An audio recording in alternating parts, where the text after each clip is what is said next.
നിങ്ങളുടെ ഇഷ്ട പരമ്പരകൾ എക്സ്ക്ലൂസീവായി സൺ നെക്സ്റ്റ് ആപ്പിലൂടെ തികച്ചും ഫ്രീ ആയി ഇപ്പോഴേ ആപ്പ് ഡൗൺലോഡ് ചെയ്യൂ.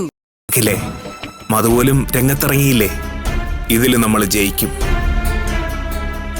എവിടെന്നെങ്കിലും ഒരു തുമ്പ് കണ്ടെത്താതിരിക്കില്ല, എനിക്ക് പ്രതീക്ഷയുണ്ട്. ഇനി വസന്തനങ്ങൾ പറഞ്ഞതുപോലെ പ്രിയ തെറ്റ് തിരുത്താനാണ് ശ്രമിക്കുന്നതെങ്കിൽ അത് നല്ലത് തന്നെയാ.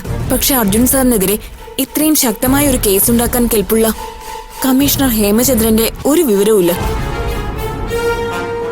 റാണിയാണെങ്കിൽ ഒരു തെറ്റിൽ നിന്ന് മറ്റൊരു തെറ്റിലേക്ക് പോയി പോലീസിന്റെ കണ്ണിൽപ്പെടാതെ എവിടെയോ ഒളിച്ചിരിക്കുക. എനിക്ക് തോന്നുന്നത് അർജുനോട് വൈരാഗ്യമുള്ള ഏതോ ക്രിമിനലാണിത് ചെയ്തതെന്ന്. എന്തായാലും നമുക്ക് വെയിറ്റ് ചെയ്യാം. ഞാനൊന്ന് പൂജിച്ചെ കാണട്ടെ. മധുവാന്റെ എന്തെങ്കിലും അപ്ഡേറ്റ് ഉണ്ടെങ്കിൽ വിളിക്കാന്നാ പറഞ്ഞിരിക്കുന്നത്.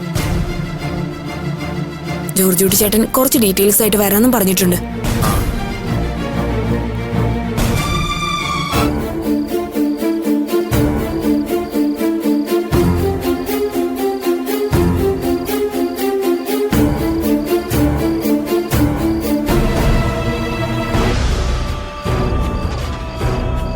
ഡയറി എഴുതുകയാണല്ലോ. വേണ്ടപ്പെട്ടവരുടെ ഫോൺ നമ്പറുകളും മറ്റു വിവരങ്ങളും ഇതിലായിരിക്കും കുറിച്ചിടുക. എങ്ങനെയെങ്കിലും അടുത്തുകൂടി ഒന്ന് കമ്പനി ആവണം.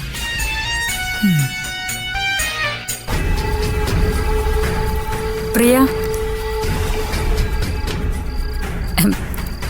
നമ്മള് വീണ്ടും ഒന്നിക്കുന്ന വിചാരിച്ചേയില്ല. എനിക്കൊരു ഉൾവിളി ഉണ്ടായിരുന്നു. ഒന്നിച്ചു ചേരേണ്ടവരെന്നായാലും ഒന്നിച്ചു ചേരുക തന്നെ ചെയ്യും. അയ്യോ, ഭയങ്കര തത്വങ്ങളാണല്ലോ പ്രിയ പറയുന്നേ. ഈ ലോകത്ത് ഒരേ ഒരു തത്വമേ ഉള്ളൂ, അതാണ് ജീവിതം. അതിലും തത്വം. മോള് വലിയ ആളായി, ഒരുപാട് കാര്യങ്ങൾ അറിയാം. ഒരുപാട് കാര്യങ്ങൾ അറിയുമ്പോൾ നമ്മൾ ചെറുതാകുകയുള്ളൂ.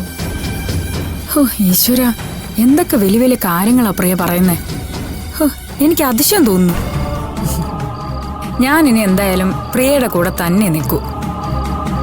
പ്രിയയിൽ നിന്ന് എനിക്ക് ഒരുപാട് കാര്യങ്ങൾ അറിയണം. മറ്റൊരാളിൽ നിന്ന് അറിയുകയല്ല, സ്വയം അറിയാൻ ശ്രമിക്കുക. അതാണ് വേണ്ടത് ഏത് കാര്യവും. എന്നെയല്ല തൊഴേണ്ടത്, നമ്മൾ അവനവനെ തൊഴണം. അവനവനാ ഏറ്റവും വലിയവൻ.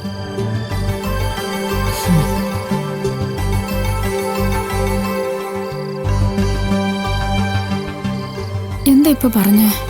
ഒന്നും പിടികിട്ടുന്നില്ലല്ലോ. ഒക്കെ അവളുടെ അഭിനയായിരിക്കും. വലിയ വാചകങ്ങളൊക്കെയാണല്ലോ പറയുന്നത്.